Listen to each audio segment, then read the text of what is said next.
নানুরের শহীদ বেদির পূর্ণ নির্মাণে উদ্যোগ। 27শে জুলাই সামনে রেখে কাজ শুরু।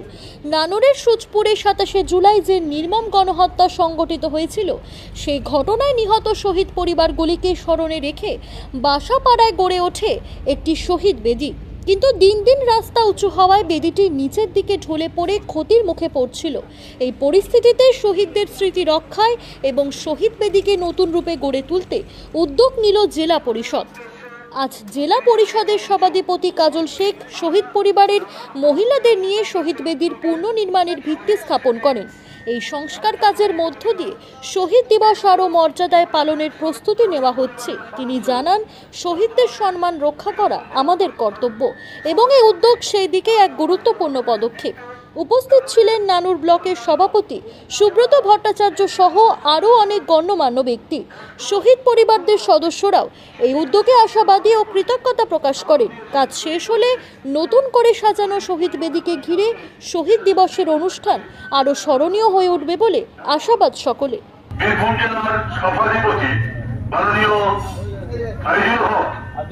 আমাদের অত্যন্ত প্রিয় কাছের মানুষ আজকে এই শহীদ মঞ্চে উপস্থিত হয়েছেন এবং তিনি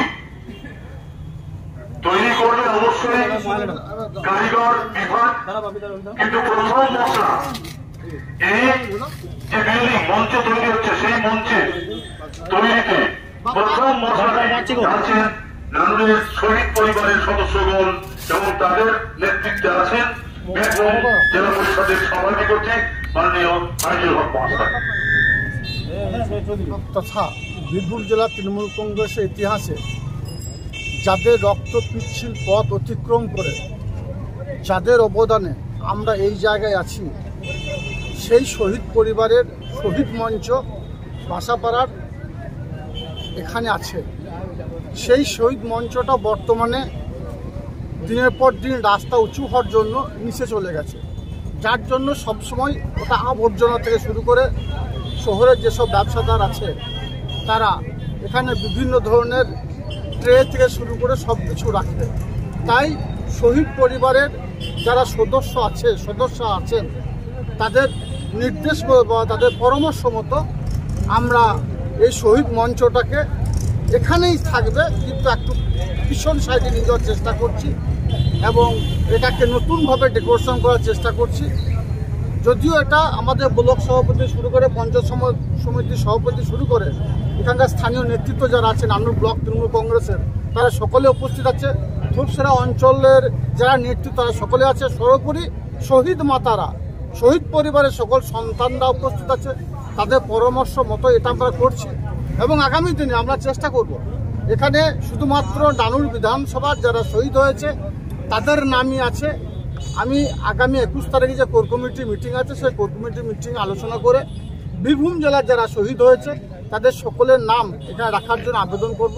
যদি সর্বসম্মতভাবে সেটা গৃহীত হয়, তো বীরভূম জেলার তৃণমূল কংগ্রেস ইতিহাসে যারা শহীদ, তৃণমূল কংগ্রেস দলটা আনতে গিয়ে যারা শহীদ হয়েছে তাদের প্রত্যেকের নাম এখানে রাখার আমরা চেষ্টা করব এবং এটাকে সঠিকভাবে যে নামগুলো লেখা আছে সেই নামগুলোকে ওইভাবেই থাকবে, কিন্তু পিছন সাইডে নিয়ে যাব এবং সেটাকে বছরে একবার 27শে জুলাই খোলা হবে, বাকি 365 দিন এটা খোলা থাকবে না।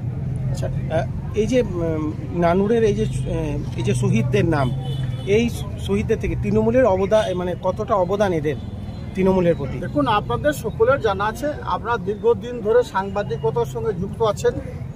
শুধু নানুর নয়, সারা বাংলার তৃণমূল কংগ্রেসের ইতিহাসে নানুরের যে শহীদ পরিবার আছে, নানুরের আমার যে 11 জন ক্ষেত মজুরকে নৃশংসভাবে নির্মমভাবে কুচিয়ে হত্যা করেছিল বামফ্রন্টটা হাতমদরা, তাদের বিরুদ্ধে সারা বাংলার মানুষ তথা সারা ভারতবর্ষের মানুষ গর্জে উঠেছিল। তখন থেকেই বামফ্রন্ট পিছু হটতে শুরু করে এবং এটা তার প্রথম ধাপ ছিল। আর বীরভূম জেলার তৃণমূল কংগ্রেস ইতিহাস যদি বলেন তাহলে একথা দ্বিমতে কোনো অবকাশ নেই। এই নানুর থেকে তৃণমূল কংগ্রেস উত্থান হয়েছে। নানুরের যারা এখনো সৈনিক আছে তারা তৃণমূল কংগ্রেস দলটাকে তিল করে গড়ে তুলেছে এবং এই শহীদ পরিবারদের রক্ত পিচ্ছিল পথ অতিক্রম করে আমরা এই জায়গায় এসেছি। অবশ্যই এ কথা দ্বিমতে কোনো অবকাশ নেই। সেই শহীদদের যে স্বপ্ন ছিল সেই স্বপ্নটাকে মাননীয় মুখ্যমন্ত্রী মাননীয় মমতা বন্দ্যোপাধ্যায় বাস্তবায়িত করেছেন। শহীদদের স্বপ্ন ছিল বাক স্বাধীনতা, মমতা বন্দ্যোপাধ্যায় ফিরিয়ে দিয়েছেন। শহীদদের স্বপ্ন ছিল উন্নয়ন, মানুষের মনের মণিকোঠায় মমতা বন্দ্যোপাধ্যায় পৌঁছে গেছেন। উন্নয়নের মাধ্যমে জন্ম থেকে মৃত্যু প্রত্যেকটি ক্ষেত্রে অভাবনীয় পরিবর্তন ঘটিয়েছেন। স্বভাবতই সেই শহীদ পরিবার যারা আমাদের ছেড়ে চলে গেছে তাদের আত্মার শান্তি কামনা করি। আল্লাহ তাআলা তাদেরকে জান্নাতবাসী করুক, এই দোয়া, এই প্রার্থনা আমরা সকলে করছি আজকের এই দিনে। এবং 21শে জুলাই যেমন আমরা কলকাতা রাজপথকে স্তব্ধ করে দেবো, বীরভূম জেলার প্রত্যেকটি প্রান্ত তথা বাংলার বিভিন্ন প্রান্ত থেকে হাজারে হাজারে লক্ষ লক্ষ মানুষ গিয়ে সমবেত হবে।